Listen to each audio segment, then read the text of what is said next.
Caroline Da Silva.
Ce n'est pas facile. Merci beaucoup, merci de vous applaudir encore.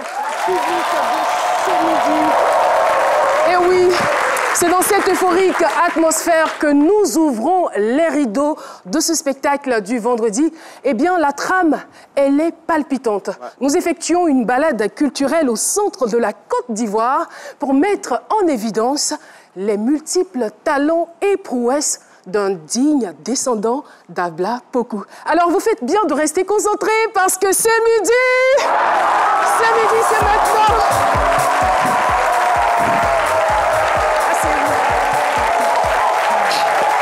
C'est midi, c'est maintenant!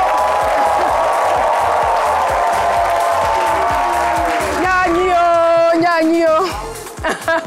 Y a-t-il des baoulés dans la salle? Nya-nio, c'est correct? Et comment vous répondez? Mareo. D'accord. Mareo. Magno. Magno. Et oui, les rideaux sont ouverts. Qu'il me soit donc permis, de façon solennelle, de présenter les acteurs de la pièce théâtrale. Eh bien, de la droite vers la gauche, nous avons Paulus Agathon dans le rôle de Manuela Pocosi pour la Bioconté.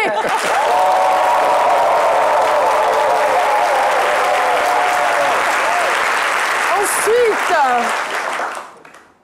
la chère demoiselle Paula Gouré dans le rôle de Marie-Paul Adjé pour Valeurs et Traditions.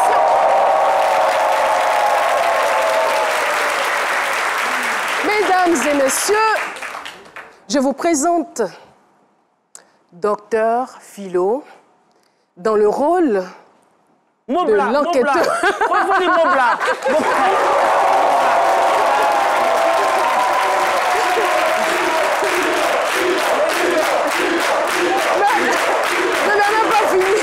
Je n'ai même pas fini de le présenter.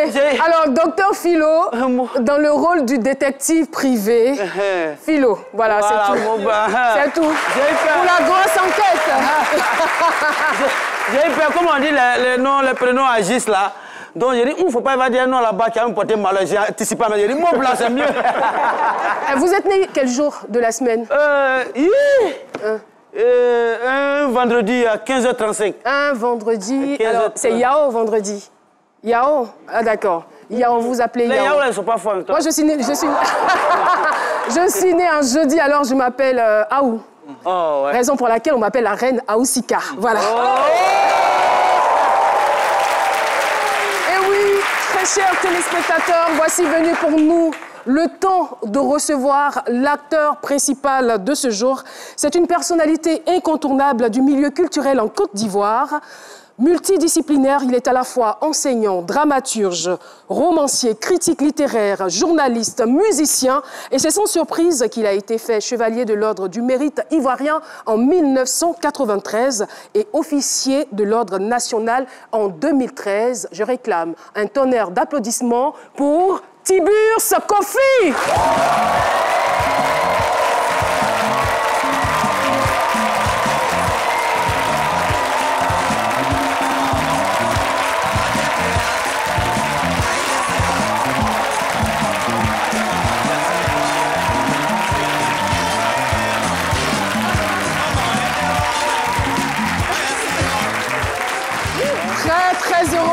Très heureuse de vous retrouver. Installez-vous, s'il vous plaît, je vous aide. Allez, pardon, voilà, donc vous avez raison. Hein, voilà. Il m'avait demandé de ne pas toucher, que la chaise voilà, allait se tourner d'elle-même. Voilà, mais pourquoi on arrête d'applaudir pendant que le maître s'installe?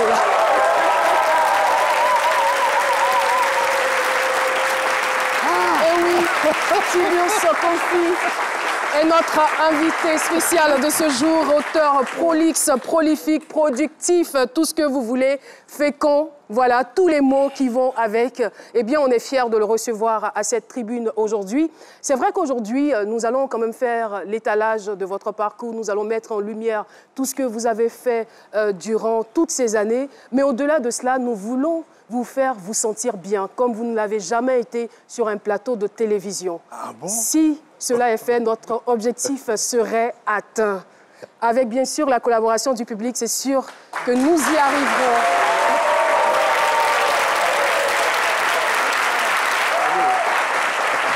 On n'est pas tombé. Ça me fait vraiment plaisir, après toutes ces longues années, après toutes ces années d'absence, on vous retrouve ici, à la RTI. Vous n'êtes pas étranger à cette salle, à ce studio, n'est-ce pas? Non, non, c'est mon univers. C'est toujours avec beaucoup d'émotions que je retrouve ces espaces. C'est Fulgence Cassi, c'est Benjamin Debatch, Zobo Junior, moi-même, Aldo, et toute cette équipe, bon Dieu, qui n'est plus là. Et je t'assure que c'est toujours avec beaucoup grande émotion que je retrouve ces espaces. Bon, je suis là aujourd'hui peut-être pour rendre aussi hommage à la mémoire de ces gens. D'accord. Et avec lesquels j'ai passé de merveilleuses heures, de merveilleux moments. Mais où est-ce que vous avez eu ces photos? Moi, je suis non, mais là, vous n'avez rien vu encore. Hein. Ça ne fait que commencer. Ah oui. Alors, Tiburce Kofi, l'écriture... Tiburce Kofi. J'ai dit toujours aux gens, je ne tire pas les bus. Voilà, je suis Tiburce. Tiburce Kofi. Oui. Alors, l'écriture représente quoi pour vous exactement? Oh, l'essentiel des activités, hein, l'essentiel de mes activités, c'est un pacte qui me lie au monde, qui me lie à des mondes familiers. C'est une manière aussi pour moi de me guérir de mes ulcères, de mes blessures intérieures. Vous savez, la vie est à la fois belle, dure, difficile, agressive, souriante aussi par moments. Et je suis de santé, je suis très très fragile. Je suis très souvent à l'hôpital. Je suis l'hôte de nombreux hôpitaux de ce pays. Maintenant, c'est la cardiologie. Avec l'âge qu'on a pris.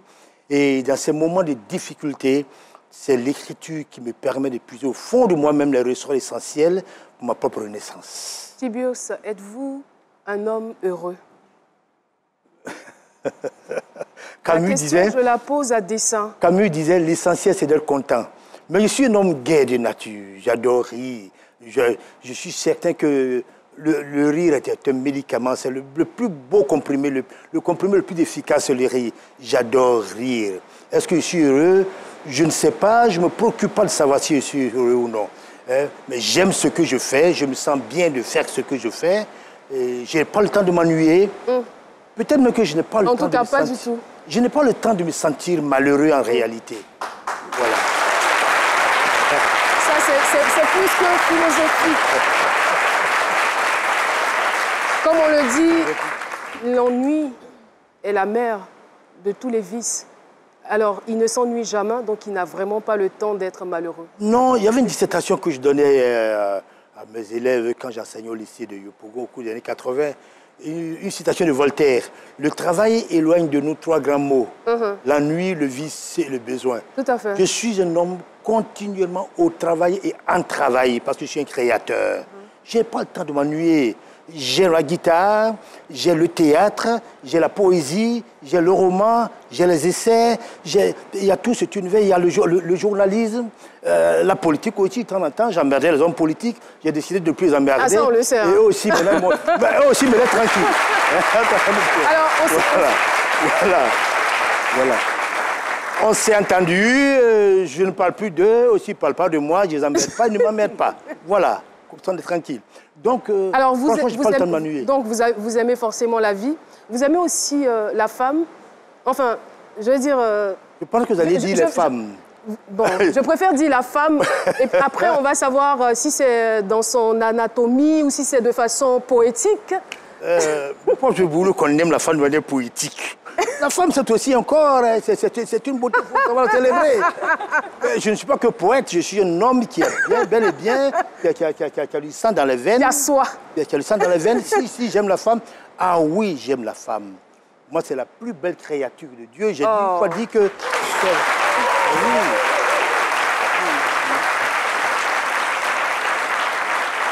La femme représente pour moi la version achevée du genre humain.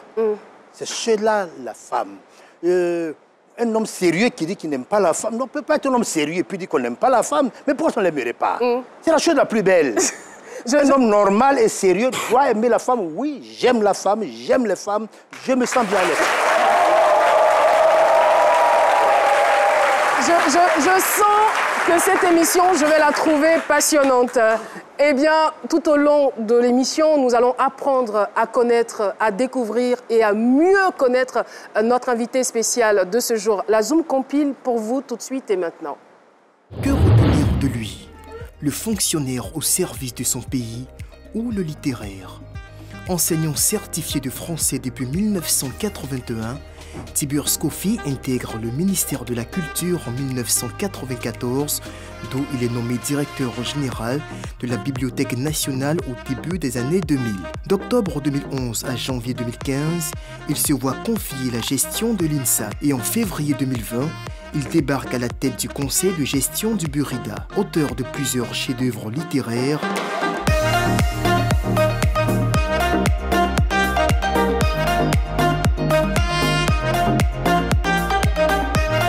Reçoit en 1993 le prix du Chevalier de l'Ordre du Mérite culturel ivoirien. En 1996, le Grand Prix RFI du théâtre, le prix Kyle Cédra en 2006, le prix Ivoire en 2009 et en 2013, il est fait Chevalier de l'Ordre national.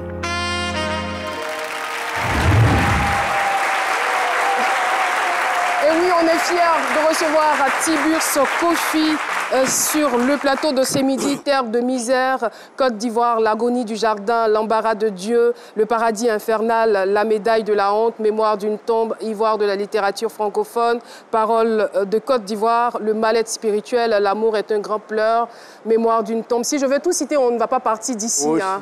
On ne va pas partir d'ici, voilà. Je vous le disais, il est très prolixe, notre invité de ce jour. Alors, la question que je m'en vais maintenant vous poser, c'est de savoir quel est le texte littéraire dont vous êtes le plus fier, celui que vous trouvez exquis, complet. Pour de nombreux lecteurs, c'est Côte d'Ivoire, l'agonie du jardin. C'est vrai que j'ai écrit Côte d'Ivoire, l'agonie du jardin dans un état d'exaltation intérieure. Je venais de prendre des cours, Marcelin Yassé est décédé. Au cours de cette nuit terrible de septembre 2002, j'avais tous ces morts-là en moi et je les ai évacués dans ce livre. Mais sur le plan technique, je pense que mon texte le plus abouti, c'est Mémoire d'une tombe. Mémoire d'une tombe, c'est ce livre que j'ai écrit avec beaucoup de techniques d'écriture. Vous y trouvez le théâtre, vous y trouvez la nouvelle, l'interview journalistique, la poésie, la prose romanesque sèche. Il y a beaucoup de plans d'écriture dans Mémoire d'une tombe. Je pense que sur le plan purement littéraire, technique, c'est mon livre le plus abouti. Mais...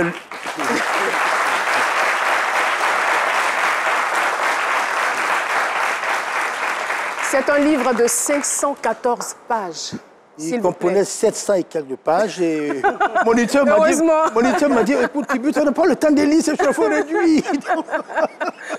Il voulait que je réduise encore. Je disais, non, je ne peux plus, j'en peux plus là. S'il ne veut pas lire, qu'il laisse tomber. C'est vrai qu'il y a 10 ans, je lisais, il y a plus de 10 ans de cela, je lisais cette œuvre-là parce que j'avais pour mission de déclamer un texte à l'intérieur, on y reviendra. Mais je n'ai pas pu le terminer. Toutes mes excuses, mais je vais le faire parce que... ça ne me dérange pas. Je me suis rendu compte qu'il est trop riche, ce livre. Oui, c'est un texte qui rend hommage à Thomas Sankara, une figure qui m'est très chère. J'ai dédié à son épouse d'ailleurs et à Jean-Marie Adiafi, je crois. Je peux le dévoiler, j'ai été militant sankariste. Même jusqu'à aujourd'hui encore, je détiens ma carte de militant sankariste. Bon, c'était pas pour faire plaisir à Oufo-Boigny. Un jour, il m'a fait arrêter, il m'a mis en prison. Après, il m'a jeté à Séguéla. Bon, il a fini par me libérer. Hein. C'était pas un criminel. C'était le patriarche, il n'aimait pas qu'on le dérange. Bon, aujourd'hui, on en rit. Mais c'est des périodes qui m'ont forgé. Sankara n'était pas mon ami. C'était le camarade président, bien sûr. C'était pas mon ami. On n'a pas lié amitié. Mais il avait une idéologie que vous épousiez. Il avait une aura, mais il avait aussi fait pas mal de, excusez-moi, de bêtises, de conneries. Plus tard, quand j'ai mûri, quand j'ai relu les discours de Thomas Sankara, j'ai dit, mais comment ai-je fait pour aimer un tel ramassis de conneries, par exemple. Je pense qu'on va s'arrêter là, n'est-ce pas? Mais en même temps, il avait certaines sensibilités. Non, je m'en fous. Non, mais il avait une grande vision. Ce qui m'intéresse chez lui, ce qui m'intéressait chez Thomas Sankara, c'est le fait qu'il ait joint l'acte à la parole. Quand il arrive, il dit, mon pays est pauvre, pourquoi doit-on rouler en Mercedes? On évacue les Mercedes, on va tous rouler dans R4. Il a fait la même chose. Il touchait combien, Thomas? 112 000, 116 000 francs. Ça ne peut même pas mon essence, moi. Vous comprenez? Voilà quelqu'un qui a cru en son pays. Il a laissé un rêve qui ne mourra pas. Regardez aujourd'hui le Burkina Faso au travail. Voyez le Burkinabé au travail. L'onde de fierté qui se dégage de son image, c'est le travail de Thomas Sankara. C'est un grand homme de culture que nous recevons aujourd'hui sur le plateau de ce midi. Et ça, vous l'aurez à vos dépens, chers téléspectateurs. Alors, plus qu'une vocation, le métier d'enquêteur est pour lui un art de vivre, une philosophie. Raison pour laquelle il atteint toujours ses objectifs. Ouais. La grosse enquête, c'est tout de suite avec Dr Philo. La grosse enquête de Dr Philo sur l'invité.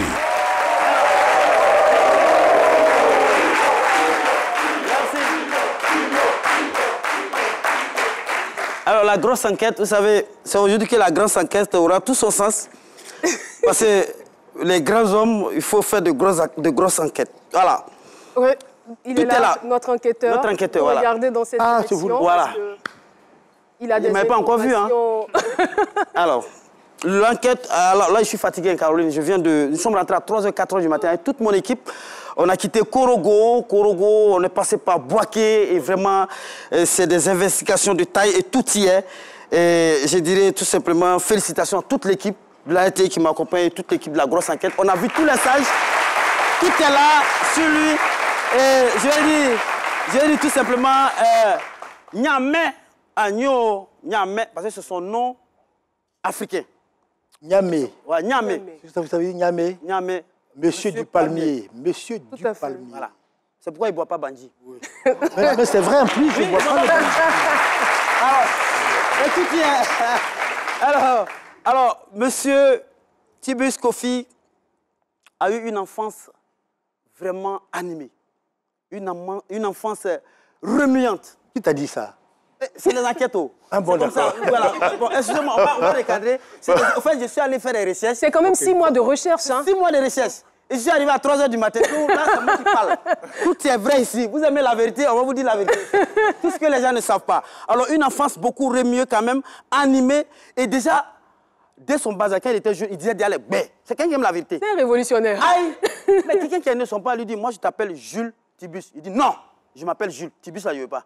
Ah oui, c'est vrai. Oui. J'ai même voulu qu'on fasse Tibus. Il m'a pour lui. Même quand sa soeur l'appelait Tibus, il s'énervait. Il dit pourquoi m'appelait Tibus?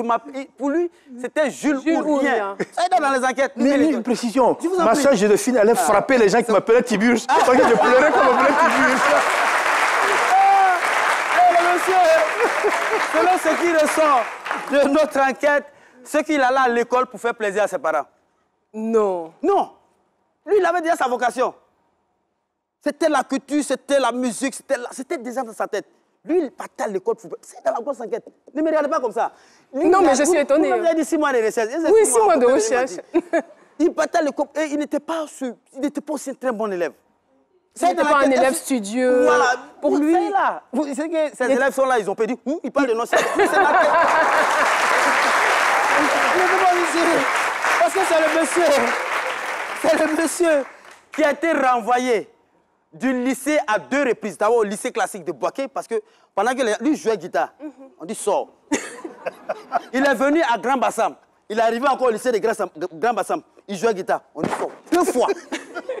Vous voulez quoi? À l'époque, c'était Monsieur Soirée. Monsieur musique ou rien. Et ils avaient un voisin qui était sous-préfet à l'époque. Il y avait soirée là-bas un jour. Quand Jules est arrivé là-bas, de toute façon, il a gâché. Il a gâté le coin. Pourquoi sa mère s'est fâchée? Petite fille.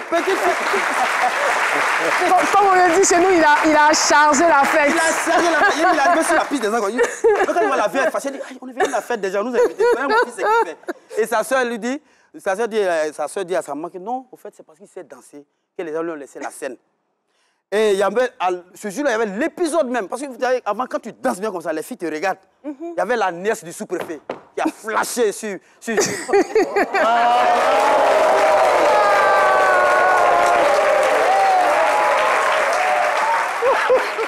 Vous savez, quand on mène les enquêtes, il y a des interrogations là auxquelles on ne peut pas répondre. Mais là, nous, on ne sait pas ce qui s'est passé. C'est lui qui a flashé sur la nièce, ou bien c'est la nièce qui a flashé. Grosse interrogation. C'était la grosse enquête. C'était mon premier véritable amour. Vous aviez quel âge? Je ne l'ai jamais oublié. Vous aviez quel âge à l'époque? Je ne sais plus, 15 ans. 15 ans. Ok. Ouais, c'est là dans la grosse 15-16 ans. Vous dites, pourtant vous avez 12 ans ici. À 12 ans, vous êtes déjà amoureux. Je précise, c'est la seule femme, seule jeune femme que j'ai aimée de manière poétique. Je n'ai jamais couché avec elle.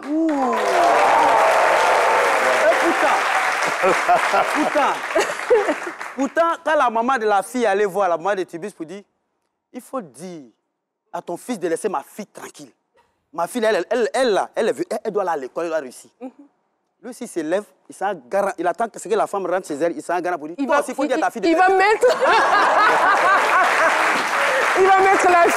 la mère de la fille en question en garde. Au fait, c'est quelqu'un qui n'avait pas froid aux yeux. Mais au fait, ce genre de personne, il n'est pas hypocrite. Quand ça lui dit, il dit toujours ce qu'il pense. Toujours ce qu'il pense. Même jusqu'à présent. Ses soeurs, là, quand ils sont en train de causer, au fait, lui, quand tu critiques quelqu'un devant lui, lui va dire à la personne. C'est comme ça qu'il fait. Il va dire à la personne, puis il dit à la personne, si tu veux, il faut les appeler. Il faut dire, c'est moi, il dit. Pardon, l'enquêteur, tu permets? Oui. J'aimerais quand même parler quelques secondes de cet amour-là. C'est quelque chose que je revis toujours. Je l'aimais pendant 3-4 ans. Je lui disais des poèmes.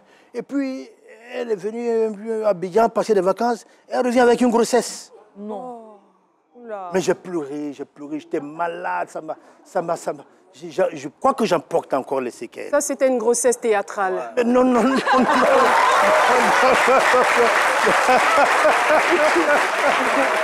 Franchement, elle a été aimée de façon poétique et elle s'est fait enceinter de façon théâtrale. Et depuis, j'ai compris que la femme ne se contente pas de poésie. Hein. Il faut aussi, c'était une chair. Il faut savoir la toucher, il faut savoir l'embrasser, il faut savoir lui faire l'amour.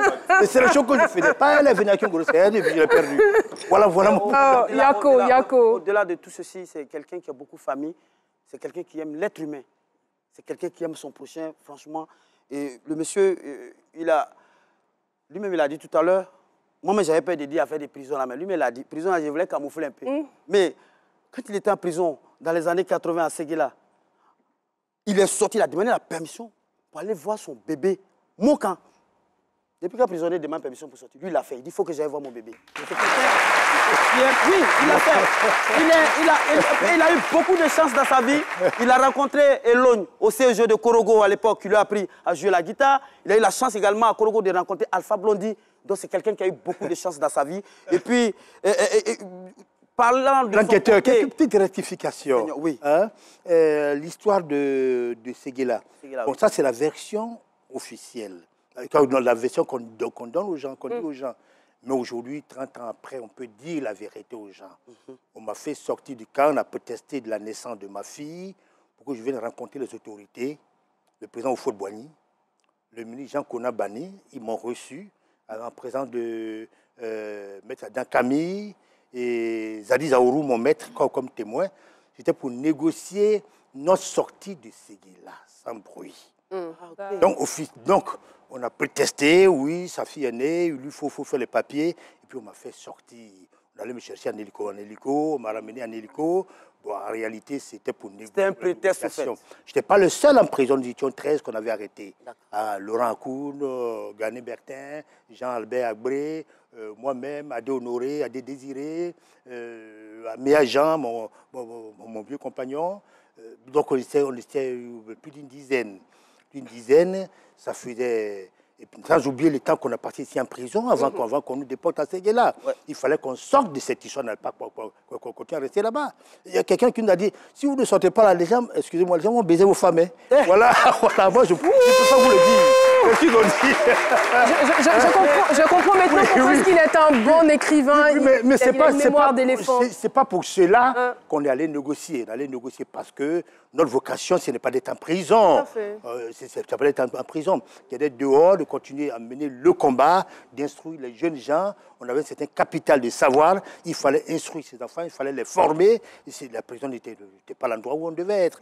Donc, on m'a libéré pour venir négocier notre sortie. Merci. Que les camarades m'excusent, mais 40 ans après, il faut dire la vérité. Il faut dire la vérité. Merci beaucoup, Tiburce. Alors, l'enquêteur, on va conclure rapidement. On va conclure. Juste dire que c'était un prétexte. Donc, quand on allait voir le régisseur, il ne nous a pas dit la vérité. Voilà, la vérité est sortie. La vérité. Bon, oui, heureusement, non. Je n'ai pas connu Alpha à Korogo. À Korogo, j'ai joué avec Abou Smith, paix à son âme. J'ai rencontré un jeune homme qui est venu me voir. Il s'appelait Cyril Diabaté, que j'ai encadré à la guitare. Et puis, il est devenu star. Il s'appelle Larry Sheik. Tout à fait. C'est moi qui ai formé Larry Sheik. Vous comprenez? J'ai rencontré Kulbi Price, très bon guitariste. Il est devenu aujourd'hui prophète, quelque part. Il s'appelle maintenant prophète quelque chose là. Il est à Man-la-Coquette, je crois. Oui. Alors donc voilà. Tiburce, je suis vraiment désolée de vous interrompre. On a réservé tellement de belles surprises que si on continue comme ça, vraiment, vous allez tout rater. Hein. D'accord. Vous savez que la tradition, généralement, ça nous aide à faire asseoir et à nous ancrer dans notre identité. Vous aimez la tradition? Bien sûr, comme tout homme de culture. Alors, si vous aimez la tradition... Il faut s'ensemencer. Exactement. Je vais demander donc à cette jeune femme de nous plonger dans la chronique qui s'intitule « Valeurs et traditions ». Docteur Filon, on vous remercie. Merci pour cette grosse enquête. Vraiment, merci. Et puis, je vais vous remettre le reste de la copie. Et puis, tu n'es pas obligé de... Il y en a tellement. Alors, j'ai lancé Valeurs et traditions avec Paula. Paula Gouret, valeurs et traditions de l'invité. Comme Madame Da Silva l'a dit en début de cette émission, notre invité, M. Tiburce Kochi, est multifonction. Il est écrivain, il est musicien, il est dramaturge, il est aussi enseignant. J'espère n'avoir rien oublié. Alors, quand on est en face d'autant de responsabilités, on est tenté de se demander, mais comment faites-vous pour gérer cela, pour faire face à cela? Jean-Michel Honin, je pense, dans la chronique de la biodécalée, nous aurait dit que dans la biodécalée, il n'y a pas de hasard. Eh bien, moi, je vous dis que dans Valeurs et Traditions, tout s'explique. Notre invité... Non, mais on le refait, là. Dans Valeurs et Traditions, tout s'explique. Dans Valeurs et Traditions, voilà, la télé, c'est du théâtre, c'est de l'art.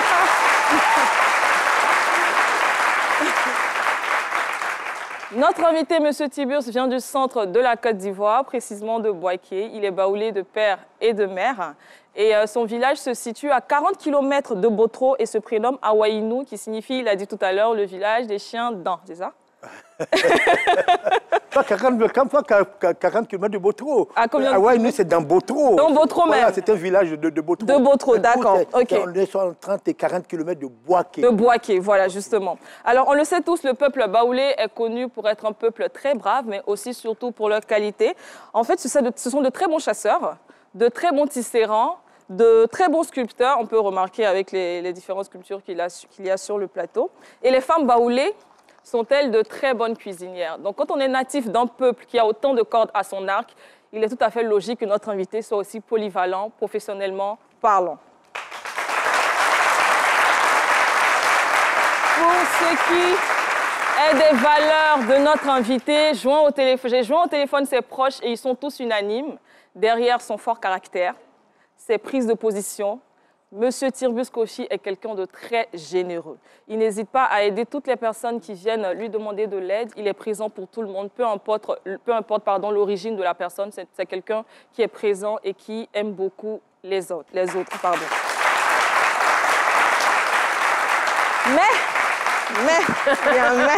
ses proches, en fait, aimeraient passer un peu plus de temps avec lui parce que, comme ils l'ont dit, c'est quelqu'un de très occupé, qui a beaucoup de responsabilités et donc c'est quelqu'un qu'on ne voit pas souvent. Alors, M. Tiburce a décidé de sacrifier le temps qu'il pourrait passer avec ses proches pour le mettre au profit de notre pays. J'aimerais ici qu'on retienne le mot « sacrifice » parce que, comme je l'ai dit tout à l'heure, dans Valeurs et Traditions... Merci beaucoup. Alors, M. Tiburce Kofi, son nom baoulé, c'est Nyamé, qui signifie Monsieur du Palmier. Et c'est d'ailleurs la raison pour laquelle il est l'un des rares baoulés à être... son totem, c'est le vin de palme. Et ce nom aussi lui impose de faire un sacrifice annuel, soit de bœuf, de mouton, pardon, ou de poulet, de façon annuelle, pour invoquer la protection de Dieu par le truchement du palmier, c'est cela. Et je le fais. Et vous le faites. Je crois en ces choses. Voilà. Je ne suis pas chrétien, je ne suis pas musulman, je n'adopterai aucune religion étrangère. Super. Ce sont des religions qui ont agressé mon peuple. L'islam et le christianisme ont abattu la race noire, ont vilé nos âmes. L'Afrique noire vit une capture spirituelle qui ne fait que renforcer son agonie. J'en suis convaincu. Laissez-moi parler. Je sais que vous êtes chrétienne. Ça n'a rien à voir avec... Non, ça n'a rien à voir. Ça n'a rien à voir... C'est votre droit. Ça n'a rien à voir avec Dieu. Les gens pensent que je ne crois pas en Dieu. Je suis très croyant. Je suis très croyant. J'ai opté pour l'animisme. D'ailleurs, ma thèse porte sur l'animisme. Jean-Marie Adiafi. J'ai opté pour l'animisme par position idéologique. Okay. Le palmier, je continue de faire mes sacrifices. Je vous raconte mon histoire. Selon ce que ma mère m'a dit, je ne sais pas ce qui est vrai ou... J'étais très malade. Je suis né maladif. D'après ce qu'elle m'a dit une nuit, elle dit qu'ils sont allés, j'étais presque mort. Et mon grand-père et elle et ma grand-mère m'ont pris comme cela. Ils sont allés me déposer au pied du palmier. Ils ont invoqué les ancêtres. Si vous ne voulez pas qu'ils vivent, prenez-le. Ils sont restés à côté et vers 5 heures du matin, j'ai commencé à éternuer. Je ne suis pas mort, j'étais vivant. On m'a appelé Nyamé et je suis sommé, franchement, de faire des sacrifices rituels. Il y a quelque chose qui m'a frappé dans cette histoire. Ce palmier se trouve, c'était un ensemble de 3 palmiers et le palmier au bord duquel on m'a déposé est encore là aujourd'hui, 65 ans après. Wow. C'est une petite rivière.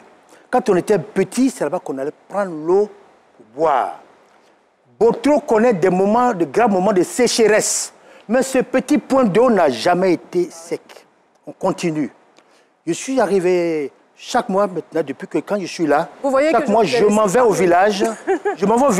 Je fais mes sacrifices. D'accord. Je fais mon mouton annuel, j'offre mes poulets. Chaque fois de mois, je vais donner mes poulets. Personne ne vous en veut pour non, j'y crois. Je me sens bien. Nous sommes libres de croire. Je me sens bien. À quoi alors, me dit que les chrétiens disent que oui, on adore le bois. Mais vous adorez la croix de Jésus. C'est quoi? Ne vous inquiétez pas. Vous prenez la croix de Jésus, je vais vous raconter une histoire.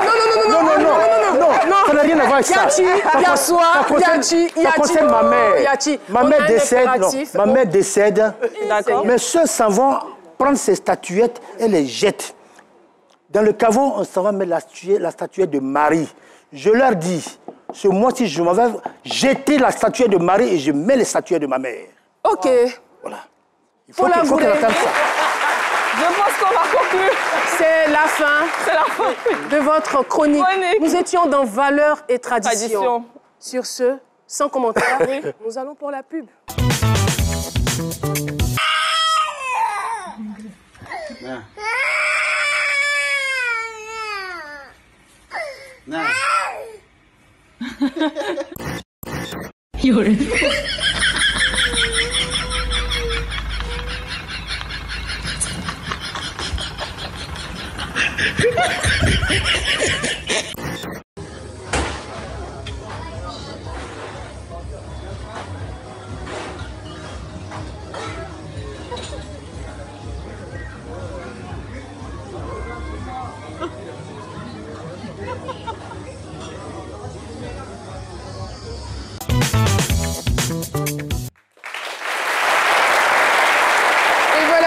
Nous sommes de retour sur le plateau d'Ossé Midi, toujours avec cette forte personnalité, je pèse mes mots, qui est aujourd'hui invité sur le plateau d'Ossé Midi, un grand homme de culture, un grand littéraire, tout ce qui est grand, parce qu'il n'aime pas l'à peu près, tout ce qu'il le fait, il le fait à fond. Et voilà, nous allons passer à présent à une autre chronique de cette émission, Tiburce Kofi. Oui, madame. Voilà, après avoir parlé de religion, nous allons vous inviter. Voilà, c'est avec plaisir que je le fais parce que moi, je ne suis pas rancunière, je suis un peu comme vous. Je ne suis pas du tout rancunière. Je vais vous inviter à regagner cette chaise royale. Ah. Oui, vous méritez Je laisse mon chapeau. de vous y installer. Oui, vous pouvez laisser le chapeau, c'est comme vous le sentez. Voilà. Je peux le porter aussi. Vous pouvez le porter aussi. Voilà. J'ai bien envie de... J'attends les applaudissements du public parce que...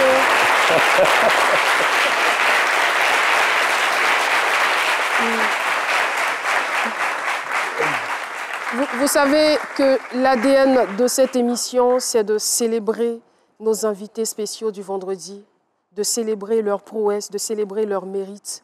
Et c'est ce que nous allons essayer de faire. Vous êtes un grand musicien, vous aimez la musique, vous êtes passionné. Nous n'avons pas trouvé d'autres formules. Paulus Agathon, tout de suite et maintenant.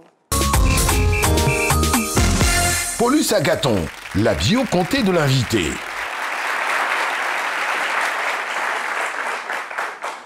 Mais qui est donc Tiburce Kofi? On le saura, peut-être maintenant, peut-être dans quelques années, mais on aura l'occasion de les découvrir maintenant parce qu'il faut le célébrer à notre manière. Tiburce Kofi, c'est un grand homme. Et ce n'est pas notre musicien qui nous dira le contraire. Tiburce Kofi, l'invité de ce midi qui est à l'honneur, Tiburce Kofi. Homme de médias, de lettres, de musique et de position, Tiburce Kofi, journaliste, essayiste et dramaturge ivoirien, est une personnalité qui a plus d'une corde à son arc. Tiburce Kofi, homme polyvalent. Tiburce Kofi, l'invité de ce midi qui est à l'honneur, Tiburce Kofi. Actuellement président du conseil de gestion et de restructuration du Burida, Tiburce Kofi a occupé divers postes dans plusieurs structures, notamment le ministère de la Culture et de la Francophonie, la direction régionale de la culture, la Bibliothèque nationale ou encore l'INSAC, l'Institut national supérieur des arts et de l'action culturelle. Tiburce Kofi, homme polyvalent. Tiburce Kofi, l'invité ce midi qui est à l'honneur, Tiburce Kofi. Waouh! Tiburce Kofi est auteur de nombreuses œuvres littéraires, parmi lesquelles Le Paradis infernal qui a remporté en 1996 le Grand Prix RFI du théâtre radiophonique Gabriel Germinet. On peut citer encore L'Embarras de Dieu qui s'est vu distingué par le prix Kyle Cédra en 2006. Tiburce Kofi, grand homme de lettres. Tiburce Kofi, l'invité c'est midi qui est à l'honneur, Tiburce Kofi. Tiburce Kofi affectionne particulièrement la musique. Les différentes notes de musique ne lui sont guère étrangères. Pour lui, c'est un plaisir personnel. Tiburce Kofi, grand homme de musique. Tiburce Kofi, Tiburce Kofi. L'invité c'est midi, qui est à l'honneur, Tiburce Kofi. Certains définissent Tiburce Kofi comme un opposant professionnel ou encore un suiviste. Mais lui, il affirme ne pas en être un. Cependant, il n'hésite pas à crier son ras-le-bol, même si c'est lié à la politique. D'ailleurs, il ne se voit jamais renoncer à sa liberté d'intellectuel pour un poste ou encore pour de l'argent. Tiburce Kofi, grand homme de position. Tiburce Kofi, grand homme de valeur. Tiburce Kofi, grand homme de lettres. Tiburce Kofi, grand homme de musique. Tiburce Kofi, Tiburce Kofi. L'invité c'est midi, qui est à l'honneur, Tiburce Kofi. Tiburce Kofi, Tiburce Kofi. L'invité c'est midi, qui est à l'honneur, Tiburce Kofi. Grand homme de culture, grand homme de lettres, grand homme de musique et Kofi. Tiburce Kofi, tous ensemble, Tiburce Kofi. L'invité c'est midi, qui est à l'honneur, Tiburce Kofi. Tiburce Kofi, Tiburce Kofi. L'invité c'est midi, qui est à l'honneur, Tiburce Kofi. Tiburce Kofi, Tiburce Kofi. L'invité c'est midi, qui est à l'honneur, Tiburce Kofi.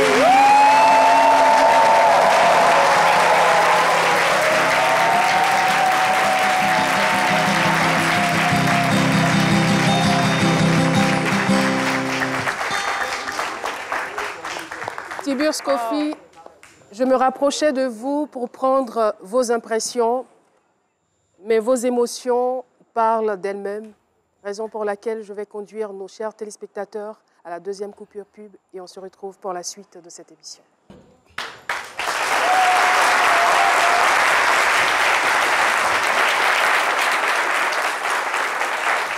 Et voilà, vous suivez toujours C'est Midi. Applaudissements bien fournis pour cher Paulus Agathon. L'émission tire allègrement à sa fin. Eh bien, Tiburce, nous avons encore quelques minutes à passer ensemble. Nous avons des photos qu'on appelle ici photos émotion. Les premières photos vont s'afficher de l'autre côté. Oh, Gustave Guiraud, mon bassiste. Il est décédé en 2007. Gustave Guiraud est un grand musicien. Là, vous avez docteur Henri Alangba. Henri Alangba. Oh là là, ça c'est Trècheville. On avait 18, 19 ans, un truc comme ça. Ici, c'est quand je faisais un podium pour Full, ça. Je sais plus. C'est pas Vénance qui est là-bas, au fond? C'est Vénance, oui. Ah ouais, Vénance. Vénance Conan. Vénance Conan. C'est Wabi qui est en bas, là? Oui, Wabi Spider. Wabi Spider. Oh là là. Tu sais, j'ai retrouvé... Je viens de déménager il n'y a pas longtemps et j'ai retrouvé ce polo qui date peut-être d'une trentaine d'années dans une malle. Oh putain. On a Serge Fato aussi au milieu là-bas en t-shirt. Ah oui. Ouais. Mohamed Haïdara, Amy Jat. Oui. On venait de faire un podium pour Full, je crois, un truc comme ça. Oui. Cette photo, bon, celle-là, ça c'est à Paris, ça. C'est à Paris. Celle-là, je sais pas, celle-là c'est à Paris, ça je me rappelle très bien, avenue de Clichy. J'avais un ami photographe qui passait son temps à me faire des photos. C'était sa passion. C'est qui ça? C'est moi? Ça, je ne vois pas très bien. Ici, c'est avec Sigiri Bakaba. C'est avec Sigiri Bakaba, je suis en train de faire une biographie sur lui et je fais un documentaire sur lui. Et c'est là... le ton de la voix, il a tout de suite changé. Depuis la bio comptée, franchement, je ne sais pas pourquoi. Vous jouez les durs sur moi ici, Tiburce. Ah oui. C'est mon temps. C'est mon temps. C'est mon papa, hein, je le châtie bien. Je le charrie un peu, c'est mon papa, on se connaît. Alors, Tiburce, je vais vous présenter une vidéo. Une vidéo? Une vidéo. Non, pas de Clémentine Papou, elle est avec nous ici. C'est pas une vidéo, c'est une vidéo Clémentine surprise. Papou, il faut qu'on parle d'elle. Oui, absolument. Oui, d'accord. Absolument. Oui. Regardons cette vidéo. Voilà un nom qui rime avec culture. Culture au sens le plus large possible. Quand je viens à Abidjan pour un colloque international organisé par André Baouma, j'arrive à l'aéroport, dès que je sors, qui je vois? Ben, Tiburce est là. Il me tient la main, comme un petit frère le fait d'un grand frère, et hop, dans sa voiture, on part. Et il va être le lendemain à l'université Félix Houphouët-Boigny, dans l'amphi, pour commencer l'ouverture du colloque. Et il est au colloque jusqu'à la fin. Et je me souviens qu'un jour, on était en train de répéter l'exil d'Albouri et Bomou Bassa, qui compose la musique en live, était assis. Et hop, voilà Tiburce sortir avec sa guitare et qui s'assoit pour accompagner, pour apporter ses notes. C'est comme si il respirait la culture à tout moment. Il faut qu'il fasse quelque chose, qu'il soit là. Merci de m'avoir tenu la main pour mes premiers pas pour ce colloque. Merci d'avoir été à ce colloque d'un bout à l'autre. Et qu'on dit merci aussi à André Baouma. Mais toi, tu vois, tu vas pas être jaloux ce que je vais dire. J'ai décidé un jour de donner le premier prix au spectateur le plus fréquent.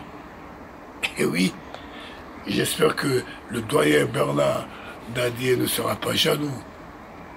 Normal, tu es encore jeune, tu es la continuité, tu dois bomber et tu dois encore nous donner de l'énergie et continuer à créer, à imaginer. C'est pas ça qui fait défaut chez toi. Tiburce est un ami, plus qu'un frère, un confident. Tiburce, c'est 60 ans d'amitié où j'ai plus reçu que donné. Bon, honnête, sérieux, jovial, serviable. D'une probité morale irréprochable. Je crois qu'il faut mettre tout ça dans l'encadrement d'une famille, père, mère, frères et sœurs. Tiburce est issu d'une grande et très bonne famille. Et je suis au bon cœur. L'éclat de rire est sa marque de fabrique. Hein. Je voudrais profiter de vos antennes pour lui rappeler un fait qui m'a marqué en 2002, pendant la crise militaire en Côte d'Ivoire. J'arrive tout déboussolé avec ma famille sans un sou. Tiburce me récupère, il m'envoie devant sa banque, vide son compte pour me permettre de scolariser les enfants à Blaise Pascal. Ça m'a marqué. Ça va vite, hein.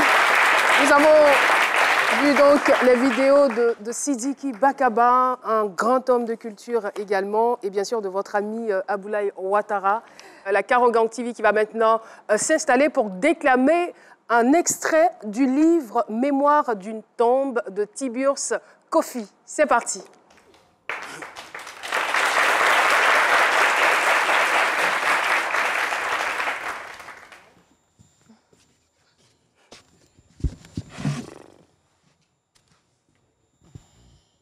Ah, cette vie-là.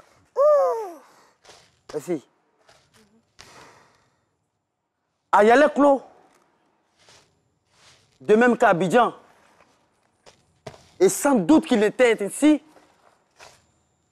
dans les pays africains voisins. Les médecins ne se sentaient pas obligés de venir à l'heure. Le conducteur.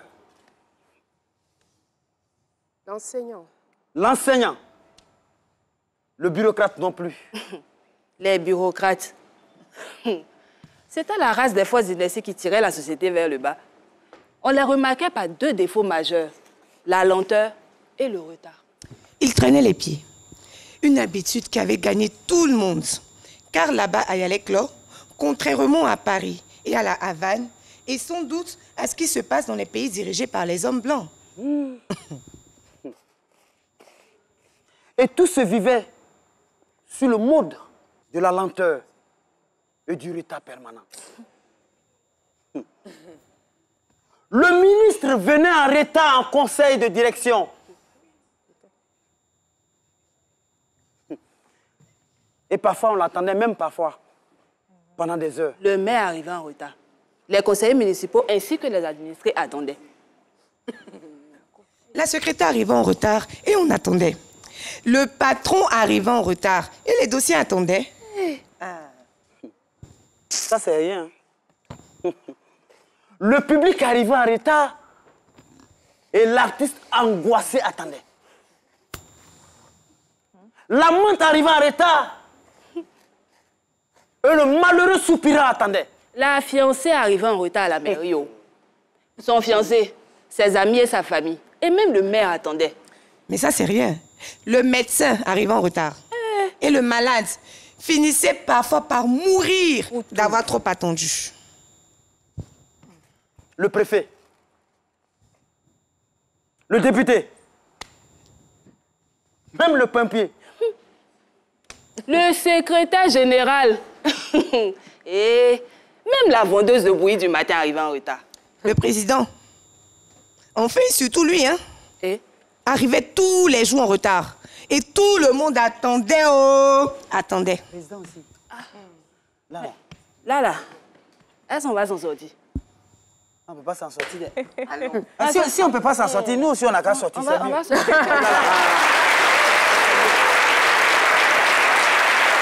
Merci beaucoup. Alors, je vous invite, je vous recommande Mémoire d'une tombe. Nous étions à la page 236. Page 236 et 237, bien évidemment. Alors, vous avez dit que c'était l'œuvre dont vous étiez le plus fier.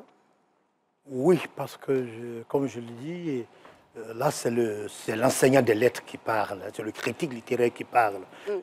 J'ai utilisé beaucoup de registres d'écriture. On voit le journaliste, l'interview, l'enquête, le billet. Vous savez, l'écriture, il y a 4 ou 5 modes d'écriture journalistique. J'ai exploré tous ces modes-là dans ce livre. Il y a la prose habituelle, il y a la poésie, je suis fondamentalement un poète. Et puis, il y a le théâtre, les échanges entre le camarade numéro 1 et le camarade numéro 2, entre l'époux le numéro 1 et l'époux du numéro 2. C'est du théâtre, c'est du théâtre. Le théâtre m'habite. En fait, je suis fondamentalement un poète et un auteur dramatique. Je suis à l'image de mon maître. Je pense que ma rencontre avec Zadi n'est pas un effet de hasard. Il portait en moi ce que je portais en lui et je portais en moi ce qu'il portait en lui. Beaucoup de choses, nous partageons beaucoup de choses. C'est une rencontre paranormale. Dès le premier jour en amphi, il y a eu la communication entre lui et moi. Puis, bon, il est parti, je continue de porter l'écharpe en souvenir du maître. En tout cas, vous êtes un digne disciple du maître Zadi Zaourou. L'émission est terminée.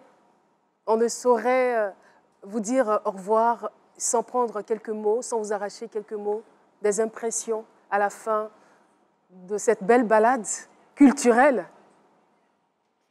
Oui. Pas cultuelle.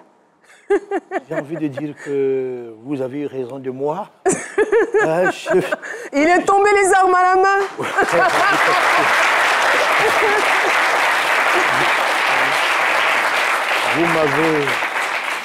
Vous m'avez eu par mon côté le plus fragile. Je n'aime pas les louanges, j'aime pas les hommages. Je ne sais pas, je dis le jour où on ira me mettre en terre, les gens diront de moi ce qu'ils veulent, mais de mon vivant, ça me gêne toujours. On préfère le faire pendant que vous êtes là. Abou, c'est ma vie, c'est toute ma vie. C'est un monsieur aussi d'une générosité incroyable. Un jour, on parlera de lui. Merci Abou. Merci Sidiki. Sidiki, c'est merveilleux parce que ça fait 8 mois qu'on ne se parle pas parce qu'on n'aime pas l'arbre. Oh. Oh, merci beaucoup. Merci à vous, merci. d'avoir répondu à notre invitation. Merci à Clémentine. Je vous en prie. L'émission est terminée. Je vous souhaite de passer un temps de réflexion et de loisirs bien remplis durant ce week-end. N'oublions pas donc l'Université internationale privée d'Abidjan et le fan club CENIDI. Merci pour votre présence. Merci Clémentine. Bye bye. Allez, merci. Merci beaucoup.